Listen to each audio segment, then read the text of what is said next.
ശരിക്കും എന്താണ് ഫ്രീഡം? പല ഓൺട്രപ്രണേഴ്സും സംശയത്തിൽ കാണുന്ന ഒരു സെഗ്മെന്റാണ് ഫ്രീഡം എന്ന് പറയുന്ന കോൺസെപ്റ്റ്. ഫ്രീഡം എന്നതുകൊണ്ട് ശരിക്കും ഉദ്ദേശിക്കുന്നത് പലതിനോടും നമുക്ക് നോ പറയാനുള്ള സ്കില്ലിനെയാണ് ശരിക്കും ഫ്രീഡം എന്ന് പറയുന്നത് കൊണ്ട് ഉദ്ദേശിക്കുന്നത്. നമ്മൾ ആഗ്രഹിക്കുന്ന നമുക്ക് ചെയ്യാൻ പറ്റുന്നതാണോ ശരിക്കും ഫ്രീഡം?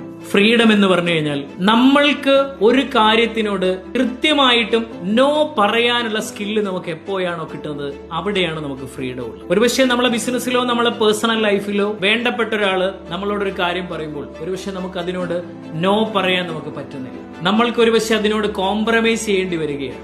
ഇങ്ങനെ ചെയ്യുമ്പോൾ അവരുടെ കോർ ഫോക്കസിൽ നിന്ന് തെന്നിമാറി അവർ പല സെഗ്മെന്റിലേക്കും അവരുടെ ഫോക്കസും അവരുടെ ശ്രദ്ധയും അവരുടെ ആക്ടിവിറ്റീസും അവർക്ക് മാറ്റേണ്ടി വരികയാണ്. വളരെ കൃത്യമായിട്ട് പറയുകയാണെങ്കിൽ നിങ്ങളുടെ ബിസിനസ്സിൽ നിങ്ങൾക്ക് കൃത്യമായ ഒരു സിസ്റ്റം ഉണ്ട് എന്ന് വിചാരിക്കുക. നിങ്ങളുടെ ബിസിനസ്സിൽ നിങ്ങൾക്ക് കൃത്യമായ ഒരു വിഷൻ ഉണ്ട്. നിങ്ങളുടെ ബിസിനസ്സിൽ നിങ്ങൾക്ക് കൃത്യമായ ഒരു ഫോക്കസ് ഉണ്ട്. എങ്കിൽ നിങ്ങളുടെ വിഷനോ നിങ്ങളുടെ ഫോക്കസിനോ എഗെയിൻസ്റ്റ് ആയിട്ടുള്ള ഒരു പ്രവൃത്തി എവിടെ നിന്ന് വരികയാണെങ്കിലും അത് എത്ര വേണ്ടപ്പെട്ടവർ നമ്മളോട് പറയുകയാണെങ്കിലും ആ കാര്യം നമ്മളുടെ വിഷനും നമ്മളെ കോർ ഫോക്കസിനും എഗെയിൻസ്റ്റ് ആയിട്ടാണ് നമുക്ക് അത് വരുന്നതെങ്കിൽ അതിനോട് മനോഹരമായിട്ട് നമുക്ക് നോ പറയാൻ പറ്റണം. ഇതായിരിക്കണം ഒരു ഓൺട്രപ്രണർ ഡെവലപ്പ് ചെയ്യേണ്ട ഏറ്റവും പ്രധാനപ്പെട്ട സ്കിൽ. നമുക്ക് അവിടെ കിട്ടുന്നത് ധാരാളം നമുക്ക് ഇഷ്ടമുള്ള കാര്യങ്ങൾ ചെയ്യാനുള്ള ഓപ്പർച്യൂണിറ്റി ആയിരിക്കും അവിടെ നമുക്ക് ലഭിക്കുന്നുണ്ടാവും. ഇതാണ് ശരിക്കും ഒരു ഓൺട്രപ്രണർക്ക് ലഭിക്കുന്ന ഏറ്റവും മനോഹരമായ ഫ്രീഡം.